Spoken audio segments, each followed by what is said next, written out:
It's your girl Kathleen, aka Kasudin, aka Sorin, and we are back for another episode of Sorin Soapbox. Get into it, get into it. Welcome to another episode of Sorin Soapbox. Here we talk about all things love, life, and the plot twist that comes with both. If you are a new listener, I say welcome, welcome, welcome. We love new listeners. We love new people around here. Come on in, enjoy yourself. And if you're a returning listener, I love you. Thank you so much for coming back. Thank you for kicking it with your girl. We are about to get into it today. So whether you are new or returning, I want you to grab you something to drink, grab you some water so you can stay hydrated in this heat, grab you some coffee, some wine, some tea, whatever your drink of choice is, but drink responsibly, okay?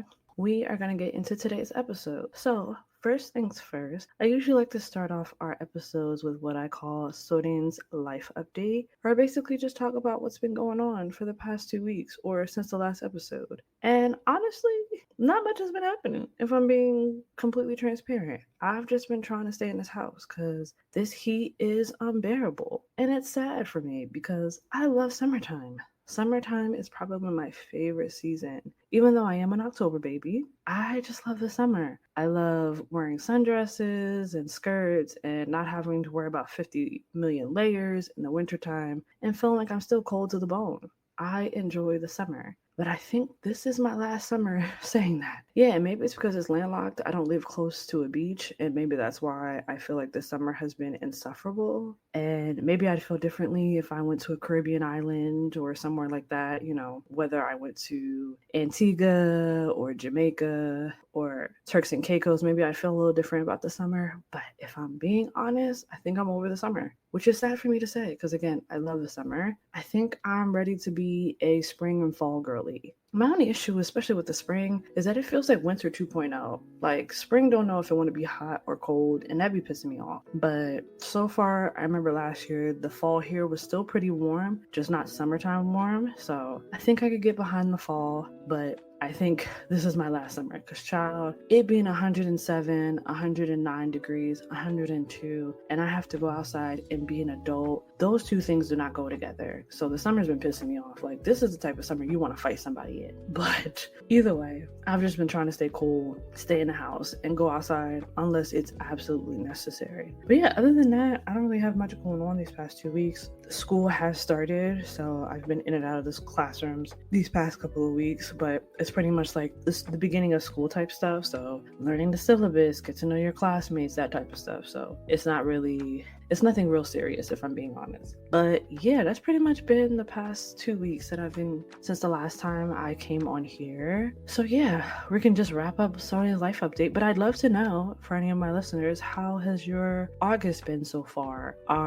Have you done any vacations? Have you gone on any trips? Have the kiddos gone back to school for you? And if so, what's that been like? Because I know there's been a lot of changes with the educational system, so I'm curious to see like how that unfolds. Not to get too dark or too serious, but yeah, chime in, let me know how the month of August is, how you're feeling, what's going on. I'd love to hear from you. So with that quickly out of the way, let's just jump into some pop culture news. And to be honest, I have a love-hate relationship with social media right now. I think it's because I'm trying to find different ways to just disconnect from everything that's going on in the world, from the presidency to the National Guards to all these things. And I think the shows and the movies that I normally used to watch, some of them are starting to like include a lot of political stuff, and it's just like, I'm looking for escapism and you're not providing it. And I think that's why like I've kind of turned into some of my current hobbies, which is like I've always loved reading, so like I've been reading a lot more. I have been gaming a lot more. I have a Switch, so I've been doing like simulator games, like a house flipping game, which is pretty fun. I was making a lot of money on that, to be honest. So yeah, I was flipping houses. I was owning cafes, just things again to allow me to escape, because it just feels like even some of the pop culture stuff, it's connected to racism or what's going on with the government. And I'm just like, I'm tired. Like, I'm mentally spent when it comes to a lot of the pop culture stuff going on, that I'm just like, I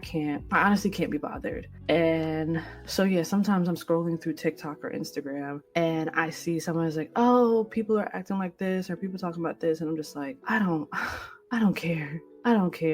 it's too much. I'm just overstimulated, to be honest, which is why I got into like diamond painting, because I could just throw on, a random show, which I find myself watching a lot of the shows I watched as a kid, because that seems to give me a little bit more, I don't know, peace, for lack of better words. But again, I understand that the stuff that I watch still has some sort of political gain or political thread, I should say. For example, like X-Men, or I started picking up Star Wars again, and I'm trying to watch the shows to kind of follow the timeline of the Star Wars universe. Obviously, there's a lot of political themes in Star Wars. I think my sister and I were thinking about picking up Game of Thrones again, but every time I think about picking up Game of Thrones, I'm constantly thinking about the Red Wedding, how dirty they did Jon Snow, and then lastly, how they changed up Khaleesi, because why would you do that?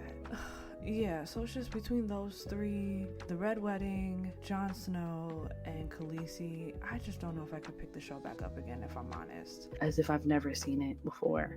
Because my body clenches at those moments, like, and if you've never seen Game of Thrones, then I'm sorry, but there's probably gonna be spoilers in this. But, the killing of Ned Stark and the Red Wedding, and just, don't get me wrong. There were a lot of, like, beautiful, vengeful moments where it's like, oh, you got your just due. But at the same time, it's hard for me to try and pick it back up. Like, I don't remember any of that. Shout out to anybody who could watch Game of Thrones like it's the first time, or who's able to watch it as their comfort show. I cannot.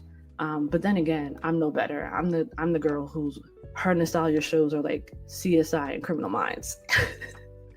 I could put Criminal Minds in the background and go about my business, and I could probably tell you what the episode is in the first couple of minutes. Like, oh, this is the episode where the guy does this, that, and the third, where the girl that, like, I could tell you within the first couple of minutes what the episode is about. Maybe that's a problem, but I'm not listening to you anyway, so it doesn't matter. But yeah, so going back into pop culture, it's hard for me to find anything worth, entertaining. The last episode I talked about Beyonce versus Michael Jackson, just because I thought that was just such an interesting topic, because I didn't realize it was a real debate. I didn't realize like that was an actual thing, which shout out to one of my friends. She gave me more context about the Michael Jackson concert where he's just standing there and people are passing out, because her mom is obsessed with Michael Jackson. And when he passed, they watched that concert on DVD. And she was basically telling me how, I don't know if it was Ticketmaster or whoever was doing the tickets at the time, they had more people than they had seats.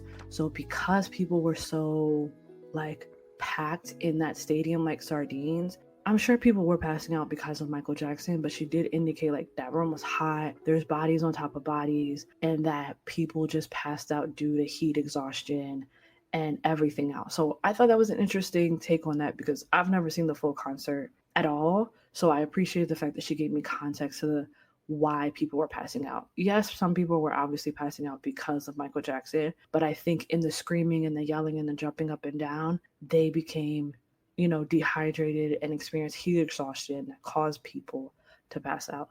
So that was a really good, insight to that conversation that I didn't know about. And I love that. But yeah, so I thought that was an interesting conversation.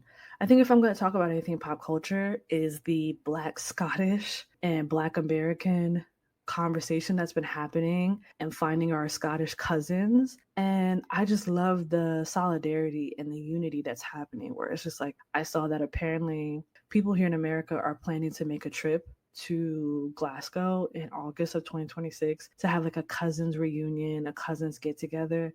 And even my sister and I were looking up like how much flights would be, where we would stay, all that type of stuff. Because honestly, I wouldn't mind going to like Edinburgh or Glasgow or just exploring Scotland in itself.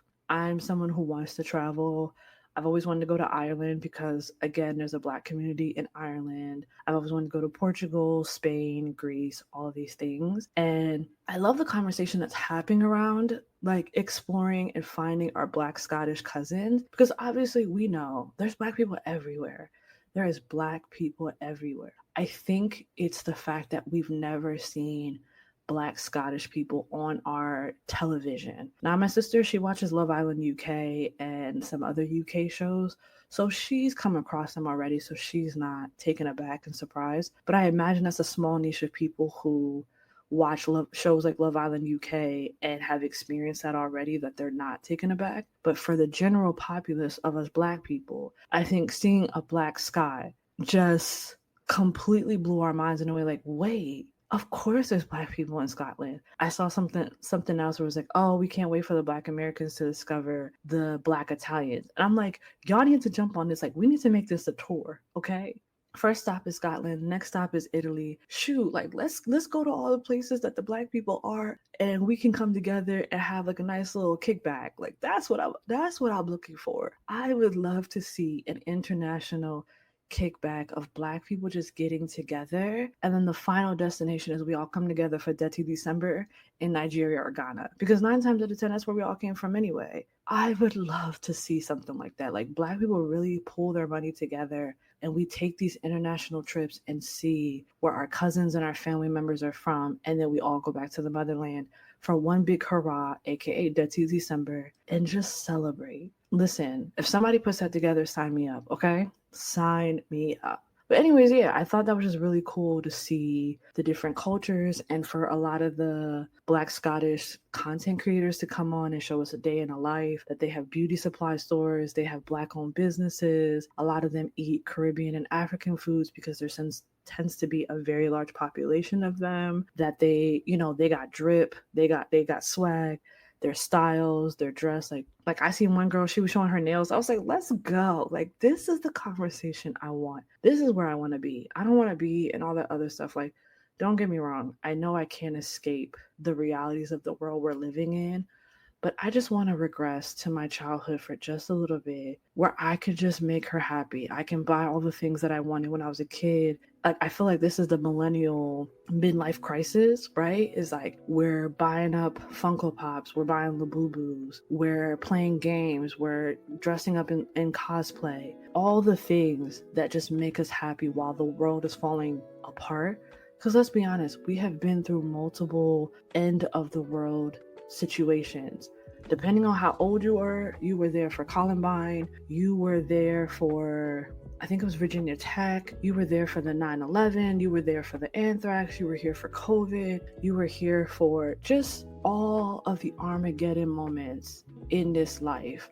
That it's like, yeah, if I want to put on a koala onesie and color all day and listen to Backstreet Boys and NSYNC and Mariah Carey and 90s Brandy and Monica, since they're now back on tour, which is healing my inner Black girl, I am allowed to do that. And who gonna check me? In Creole, we say, Vin Batme. Who gonna fight me? Nobody. So anyways, that's pretty much what I wanted to talk about with pop culture. It's just the fact that I really love the conversation of the Black Scots and Americans and us finding our cousins. But everything else, I keep finding like other content creators who are problematic, who are racist, and I'm like, I'm at the point now that I want to delete my socials, but I understand that I kind of need my socials, so I'm in a conundrum as we speak. But anyways, that's pretty much my pop culture. If there's anything I might have missed in pop culture, come on in and tell me. Let me know what you've been seeing. Have you seen the conversation where the Scots and the Americans were like coming together and bonding? How do you feel about it? What are your thoughts? What are you doing to escape what's currently happening right now in the Americas? Because it's taking every part of me to not book a ticket international and get out of Dodge. Like, it's taking everything in me not to be like, oh, let me go back to Korea. Let me go find a new country. Let me go to Ghana. Let me go to Scotland. Let me get out of Dodge. Like, it's taking everything in me to not find a new country to move to because of what's going on. I would love to know, how are you processing what's happening right now? Again, what is your millennial midlife crisis looking like? What is your escapism looking like? Are you just plowing through it and keeping your head down, or keeping your head buried in the sand?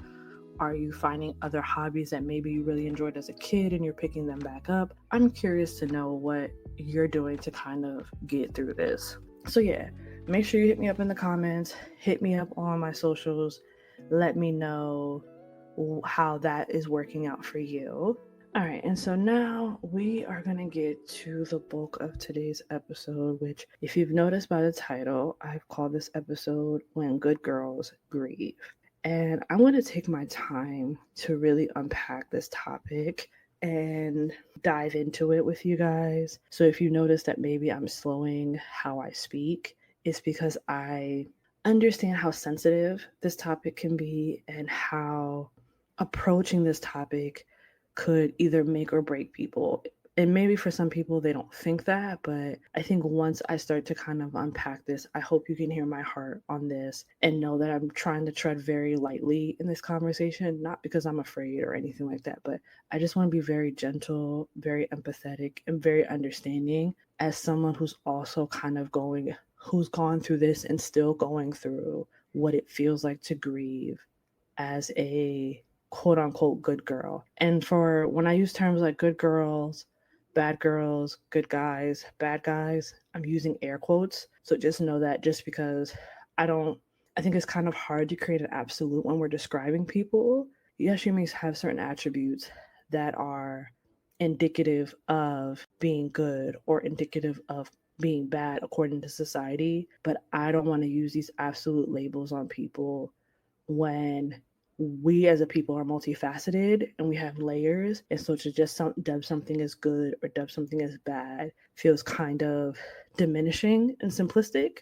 So I just want to be I want to make everyone aware of that. So if I say the word good girls or good guys, bad guys, just know I'm using air quotes with that because I feel like we as humans have too many layers to really simplify it to just one adjective. So just want to get that out of the way and clear. So, for context, I saw a video on Instagram where it was a girl crying and talking about why no one is talking about grieving being a good girl. Again, air quotes, being a good girl when you don't get the things that you've been praying for or hoping for or believing that you should receive. And there was a girl who stitched the video and basically talked about how she believed that being a good girl was a scam and that growing up in the church, she was made to believe that if she was a good girl, and I will explain what that means later, just giving context of where this topic is coming from. But she basically was saying that once she realized that the bad girls were still getting all the things that were supposedly promised to the good girls, once she got to college, she basically stepped into her rebellion streak and did all the things from drinking, smoking, etc., having sex. And she ended up receiving all the things that she thought she would get as a good girl. And so she obviously went into a lot more depth about it. I'm just trying to summarize it, but basically saying that you need to live your life how you see fit, not according to rules and regulations where you think that you're going to get certain things, certain benefits because you are a good girl. So that's where the topic is coming from. And when I saw the video, it tugged on my heart because I understood both perspectives. I understand what it feels like to walk in step of being a good girl and doing everything that you're supposed to in hopes for things to work out in a certain way or to receive certain outcomes. And I also understand what it means to be rebellious and be like, you know what, forget all of this. Like, I'm going to do my own thing, essentially.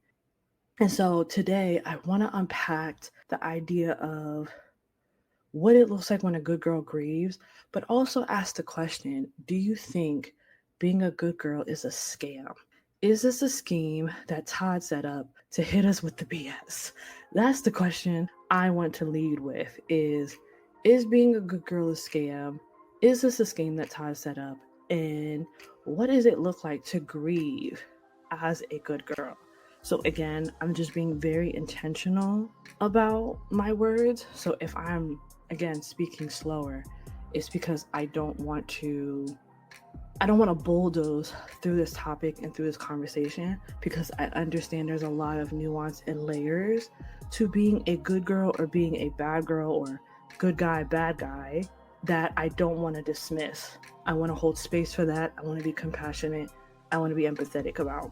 Because I understand like the idea of being a good girl, good guy is that you have this thought process of, oh, I thought that if I was being faithful, I thought that if I was doing all the things that God told me to do, or that the church told me to do rather, I would reap certain benefits, and yet I feel like I've been overlooked. I feel forgotten. I feel dismissed. And I think these are the three emotions we can focus on, is feeling forgotten, dismissed, and overlooked. Whereas it seems like the bad guy, the bad girl, they're receiving all of the blessings. They're receiving all of the good things. They're receiving all the things that, again, as a good girl, good guy, you thought you would get. So I kind of want to first start off with unpacking we'll say good person, because I want to talk about men and women in this conversation, the good person conditioning. And I think it just stems from the fact of, like, in the church, we are made to believe that if we do everything to be good, which would mean, like, you're not lying, you follow all the 10 commandments, you pray all the time, you go to church services, you tithe, you save yourself for marriage, you don't cuss, you don't drink, you don't do all of these things, that they somehow guarantee a blessing. That by following this list of rules and regulations, that God will bless you financially, that God will bless you with a marriage, God will bless you with a home, God will bless you with the family that you want, God will bless you in all areas of your life. And I want to be very transparent to say that there is a part of that that's true. There is an aspect of that that is true, that the word says, if you follow my commandments, not necessarily that I will bless you, but good things will follow you if you follow my commandments. And I think that's just the understanding, right? In the Bible, obviously, when we talk about the Lord, it's like, oh, you will have everything in the garden as long as you not eat from this tree.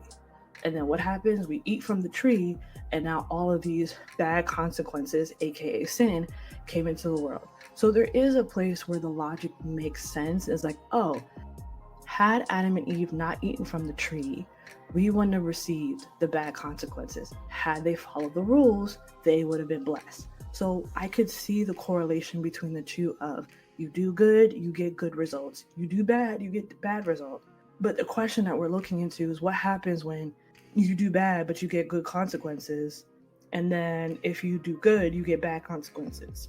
Like, how do we reconcile with that? And obviously, no one will ever understand the mind of Christ, the mind of God, because it is infinite.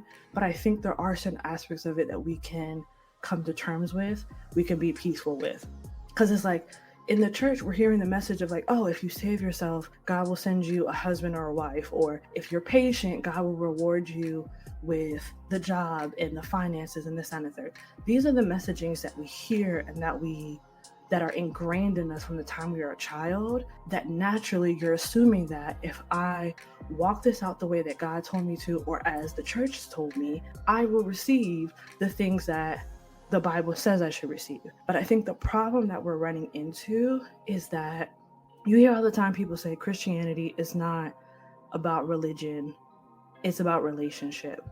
And my mentor mentioned something really, really good, is that I think we stop there when there's actually more, but wait, there's more. I think we have to realize that our relationship with God is not one of transaction.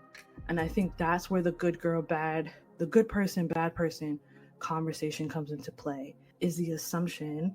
And I'm not saying this is for everybody, but I think the bulk of those who believe that I was good, I followed the rules, I didn't cuss, I didn't drink, I didn't go to the parties, I didn't do drugs, I didn't sleep around, I didn't do this, I didn't do that. So therefore, God should reward me, or therefore I expect God to reward me with the husband, the cars, the finances, the children, the health. I shouldn't be sick. I shouldn't have these things. But I think we assume that we make the relationship with Christ transactional when it should be about intimacy and relationship. And I'm going to give a story in a second, but I think that's the problem that we have. We treat God like a genie or a slot. I think we treat God more like a slot machine than a genie. And I think we assume if we put the coins of, I didn't do drugs, ding, I didn't have sex, ding, I didn't go to the parties, ding, you know what I mean? Like, I went to church, 4 times a week, ding, I pray and do my devotions every morning, ding, and then you pull the lever, crunk, and you assume you're going to hit sevens.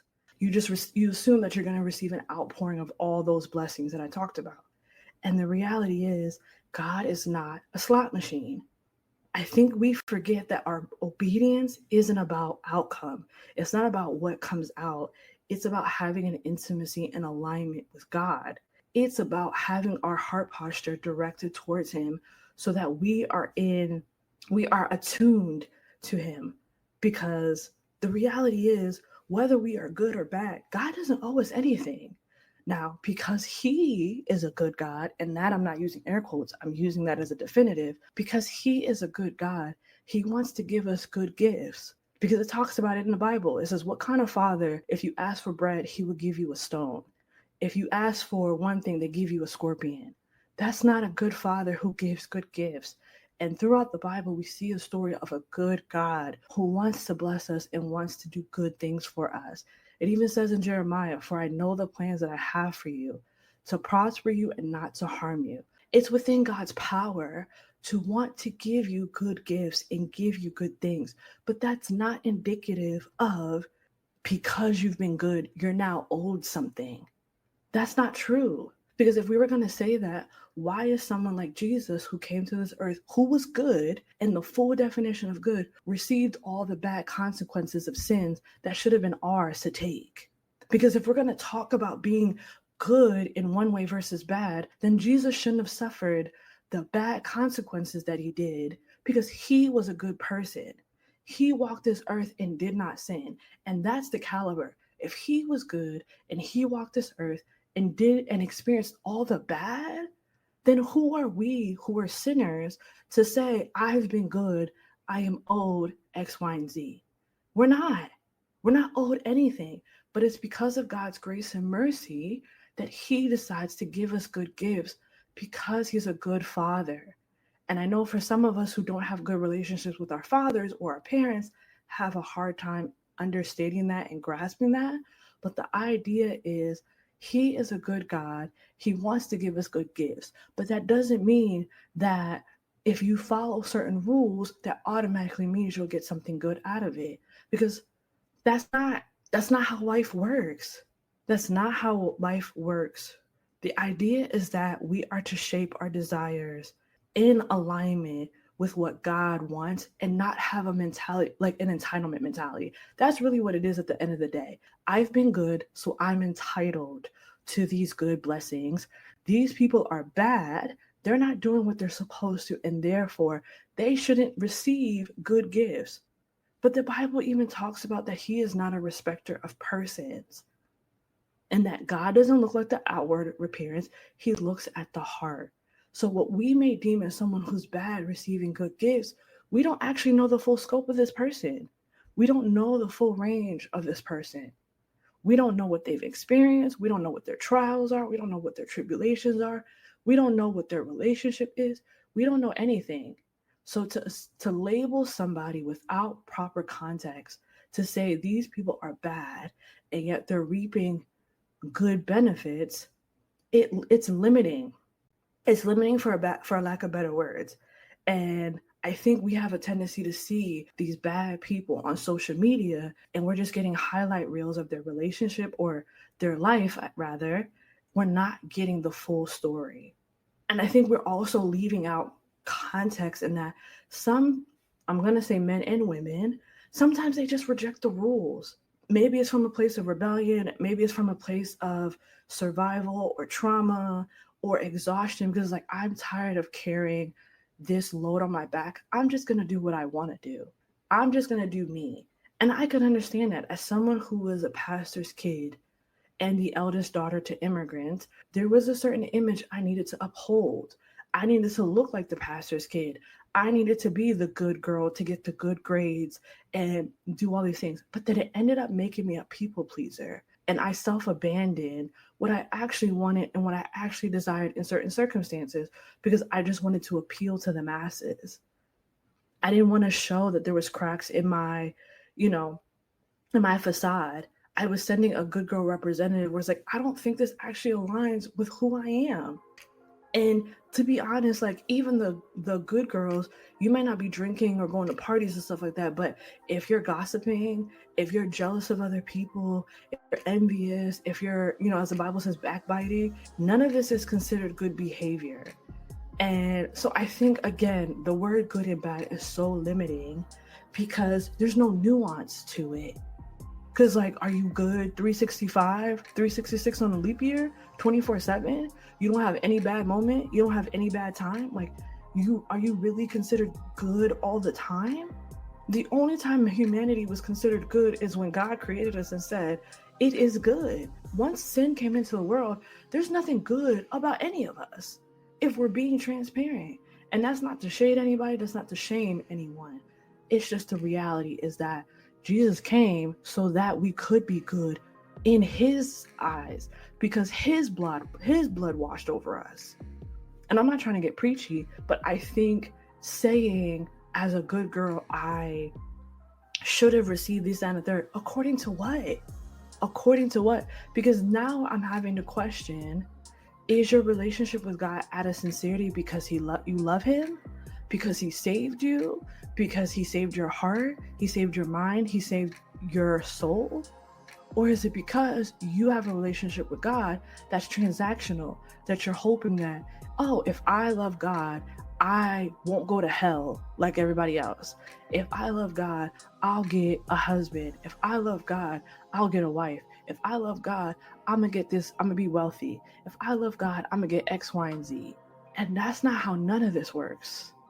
And so I think to just assume that, oh, why are these bad people getting good things? We don't actually know. And the thing is, I'm gonna dive into this a little bit.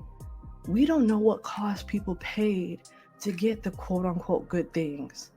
And that's why I'm never jealous of anybody. If I see somebody and they're showing off their accolades or what they got, I don't envy or become jealous of what they have. I just congratulate because at the end of the day, I don't know what it cost to get that. And I don't know if I'm willing to pay that price. A girl who maybe was only dating for 2 months, got engaged and is turned around and get married. I don't know what she had to pay for that. I don't know what she paid on the back end. And I don't know, again, if that's the price I'm willing to pay. Because who knows how many nights she's cried, how many nights she's fasted, how many nights she's this. Or we could go on the flip side. I don't know how many men she slept with. I don't know whose husband she took. You know what I mean? Like, I don't know none of that. And so to sit here and see somebody receiving what's considered a good benefit or consequence, I don't know what you had to go through to get that. And quite frankly, I just want what God has for me. I don't want what somebody else has because I don't know what strings came attached to it or what had to be paid. Okay? And there's a story in the Bible that I kind of want to go over really quickly, is the story of the prodigal son. So if you're familiar with the story, you have this rich, I think he was like a rich ruler, rich father, we'll just say, rich father who had 2 sons. The younger son basically said, Dad, I don't want to live up under this house. I don't want nothing to do with you. Give me my half of the inheritance, which at that time would have been basically a F you to his face. I wish you were dead. And because you're not dead, I want my half of the inheritance right now. I don't give a freak about you. That essentially is how the story is. And so the father, being who he is and being benevolent, gave his son his half of the inheritance. The son goes out, he's outside. He goes to party, he goes to drink, he runs through his money, he got girls, he got this, he got that. And then his money runs dry. He is at the end of his rope. He's forced to work at a pigsty. And at that time, he's, like I said, down on his luck. And he starts looking at the pigs and he sees that essentially they're eating good. And he's like, child, maybe I need to eat what the pigs are eating. And then he realizes, well, you know what? Let me go back to my father's house, not as his son, because I already took my inheritance. But I recognize that even his servants live better than how I'm living right now. So this son runs home, and the story basically says that the dad is waiting at the door, looking every day, waiting for his son to come home. And the moment he sees his son coming even a yard away, this man goes running. He embraces his son. He kisses him. He loves on him, and he throws this big party because he basically says the son that he thought was dead is now alive, and they can embrace. We're going to talk about him, and then we're going to talk about the other brother.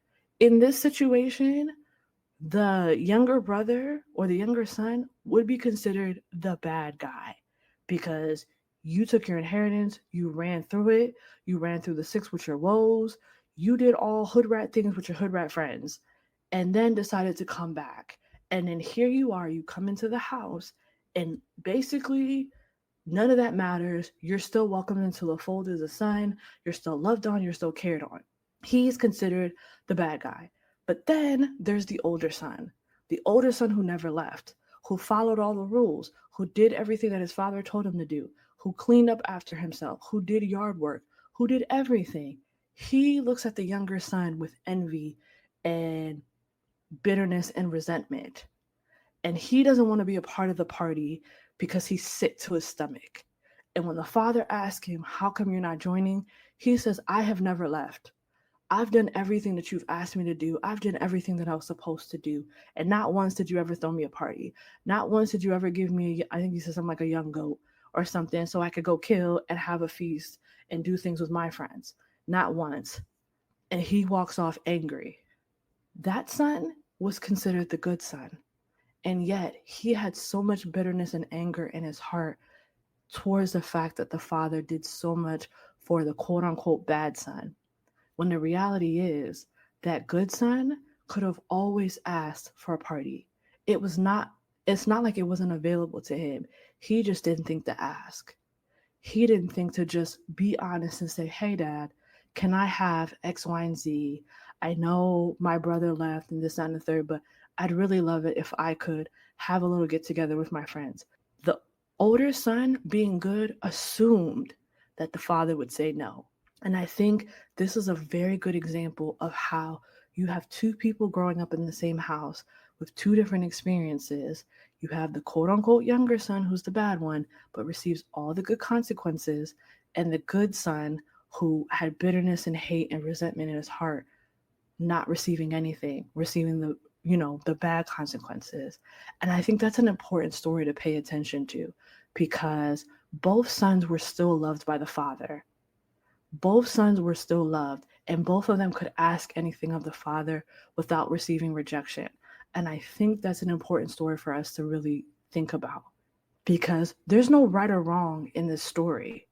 It's just about perspective, it's just about experience, it's just about the younger son had a little bit more gusto, I guess you can say, to ask and say, "Hey, I want my money." I'm not saying that that was right, but guess what? He still got his money. And then once he was at his wit's end, he said, "You know what? Let me go back home because at least my father as a servant would treat me better." He wasn't even trying to go back as a son. He was trying to go back as a servant.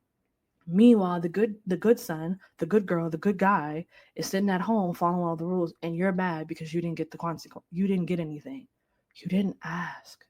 And I think that's where we're getting stuck in is that there's a lot of nuances and there's a lot of layers to this that I don't think I can unpack in this episode. But I think it's just very minimizing to just call someone good and bad and assume that the consequences or the benefits that they're reaping is as a result of their quote unquote behavior. Because at the end of the day, bad people can still receive good gifts and good people can receive bad gifts. And God says all the time, He's not a respecter of person. And I know for some people, maybe that's hard to reconcile with because then it's like, oh, so then what's the point of all of this? The point isn't to be obedient to God for the sake of getting something. The point is being obedient because you love Him. Imagine if you were good friends to somebody because you were expecting to get something from them. That's not a good friend. Imagine your parent, you as a parent, you're being kind to your kid because you're expecting something from them. That's not a good parent. The fact of the matter is, when you're being nice or good to people in hopes to receive something, that's manipulation. If we really want to call a spade, that's manipulation. So imagine you're being good and following the rules to God because you want something from Him. When one, He already said He would give it to you, but you're intentionally reaching out to do this because you're hoping for all the benefits that come with it. And to me, it reminds me of something I always say in my prayer is that God, I want your presence more than the present. I want to seek your face more than I want to seek your hand. And I think that's where we're running into the issue, is that we just want what comes out of God's hand, the gifts, the blessings, the money, etc., but we're not seeking his face. We're not getting to know God for who he is and his multifaceted ways. And so that's why I think this conversation of grieving a good girl, or, is being a good girl a scam? Yes, it is, because you're using manipulation tactics. You're using a transactional relationship and hoping that you'll get something. Not everybody's supposed to be married. Not everybody's supposed to have children. Not everybody's supposed to be wealthy. Not everybody's supposed to be CEO. Some of us are meant to be employees, and that's okay. God can still use you whether you're a CEO or an employee. And I think that's where we start to miss a lot of the nuances. We miss so much because we're stuck on the transactional aspect of it. And I think at the end of the day, the idea of being a good girl or a good guy, there's such a disconnection. And I think we need to heal if we feel like I've been a good girl and I'm not getting. Because reality is I could easily wallow and sulk about the fact that I am a quote unquote good girl, and yet I'm still waiting for the promises of God. If that's what I was waiting for, girl is universal for me. So girl, I would have been left the fold. I would have been left this behind. But I was never a good girl for the sake of what I was going to get from God. God has just been really, really good to me. Even when the times I didn't realize he was good to me. Even in the times when I was angry at him and I felt like I was abandoned, overlooked, and neglected, he still was good to me. Which is what I talked about in the first episode when I came back, was that I was angry because I had that same thought process. I've been doing everything I'm supposed to do, and yet here I am struggling, and I don't understand. And it was never for my harm. It was always for my good. The trials and tribulations that I've endured have always been for my benefit. It's been to prune me. It's been to refine me. It's been to strengthen me. And it's made me a better person, not just for myself, but for others around me. When you're being pruned, pruning has to do with fruits of the spirit. When you're talking about the spiritual realm, the fruits that I have, those fruits aren't for me to take part of. The fruits are for other people to be able to pick off of me and enjoy. And when they say, oh my God, you have so much joy on you, you have so much peace on you. How? Why? You're in such a tumultuous period of your life. How are you still smiling? How are you still joyful? How are you still peaceful? And I'm just like, it's not me. It don't got nothing to do with me. And I think that's where we overlook that. And I think in understanding the good girl, bad girl, good guy, bad guy conversation, I think there's a transformation that needs to happen. That this is, again, about relationship, but not just any relationship, an intimate relationship versus having a transactional relationship. You trying to be a good girl is you trying to control, trying to manipulate, or trying to perform in a way, hoping that you will get certain results. And that's not how God operates. That's not the relationship that God wants for us. So I think to kind of bring this all full circle, I think the real blessing in, if you choose to do this walk with God, regardless of the blessings and the rewards that you receive, I think it's, again, like I said, wanting to seek his presence and seek his face is the real reward. There's nothing wrong with, of course, desiring, a spouse or a baby or a paycheck. But I think we need to not make an idol out of any of this. And I think that's what it boils down to, is idolatry. You idolize being a good girl. You idolize being a good guy. And you couldn't comprehend why someone who doesn't follow the same rule book as you is still, from the outside looking in, being blessed, receiving all the things that you, again, feel entitled to you. So I think the goal just needs to be that you align yourself and posture yourself in a way that whatever God has for you, you are open to receiving it. That you are just about in alignment and you're not about achievement. It's not about a checklist. It's just about having an intimate relationship with him. And I think For anyone who's listening, I just invite you, like, if you do fall under the category of being a good girl or a good guy, that you do grieve it. My sister and I like to have a 24-hour funeral when things don't turn out our way or things don't go the way that we thought they would be. We give ourselves a 24-hour funeral, whatever that looks like for us, to soak, to cry, to weep, to be upset, to be angry. As Aaliyah says, at first you don't succeed, dust yourself off and try again. And I think in that, after you grieve, I think it's imperative to reframe your expectation of God. And sometimes, honestly, I've learned this as well through my mentorship with sexology. Unspoken expectation breeds resentment. And I think it's important for us to bring those expectations to God and see what he says about them. Again, there's nothing wrong with desire, none of that. But I think sometimes we have a desire, we run with it, and then we invite God halfway through. I think with those desires and those expectations, especially the unspoken ones, the ones that you just thought was going to happen, I think if you bring them before the Lord, he will go through them and say, this is something I actually gave you as a desire. This is not. This is of me. This is not. And by filtering through that and sifting through that, I think it will allow to create, again, I'm going to harp on the word intimacy because as someone who's trying to be a sexologist, intimacy is so multifaceted. And I think we don't understand how it's connected in every way. Because when you have intimacy, true intimacy, you create safe spaces. You can't have a safe space with God if you're not intimate with him. If you're going to have intimacy with your partner, you create a safe space. Intimacy is what allows for vulnerability, for transparency, for honesty, for openness, all of these things. And if you're not allowing that intimacy to flourish or to grow, then you're not going to be able to walk through certain spaces with your head held high because you have a level of confidence. And so after you grieve, go to God and ask him to help you reframe your expectations. And I also just ask that you would kind of have a self-examination period and ask yourself, are you being faithful to God because you actually love him and because you're thankful that he saved your soul, that you were taken out of darkness and now stepping into his marvelous light? Or are you faithful to God because you expected something from him? You expected that because you had a traumatic experience that he would help you forget. Or you expected that because you came out of a terrible marriage that he would give you a new one, or that he would, you know what I mean? Whatever the case may be, you can sit with yourself and figure out what type of a reward did you expect from God from being faithful?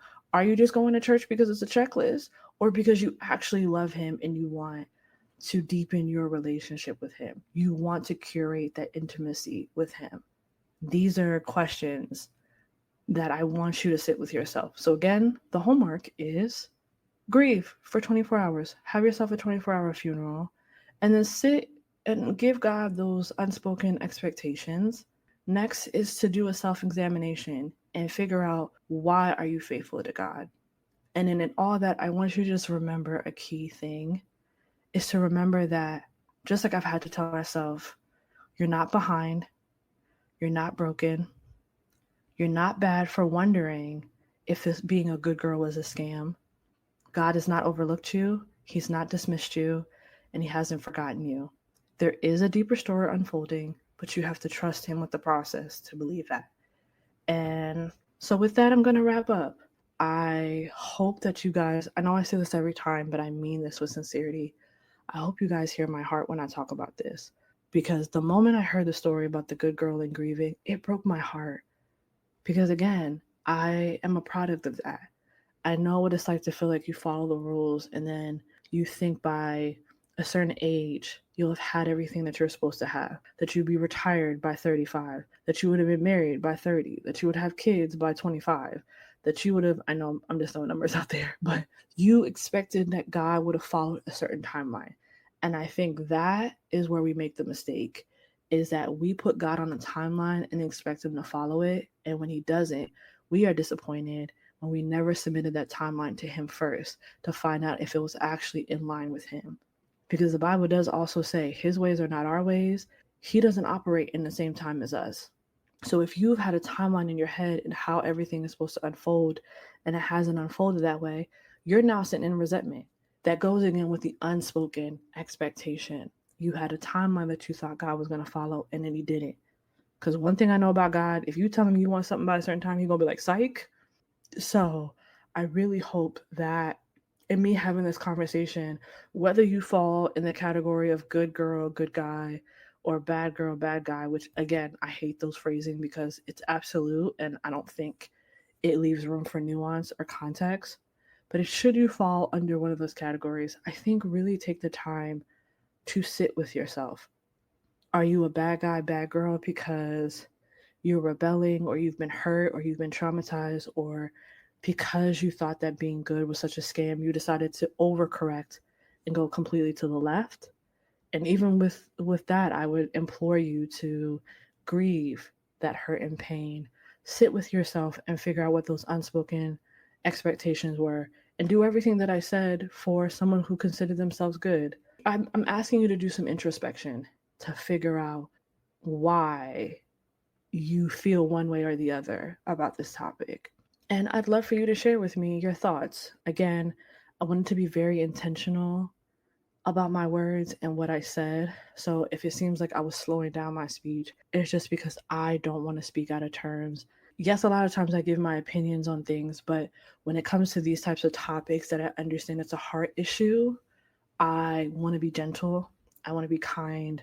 I want to be compassionate and empathetic um, for whoever could be listening, because I understand that this is not a lighthearted topic to discuss.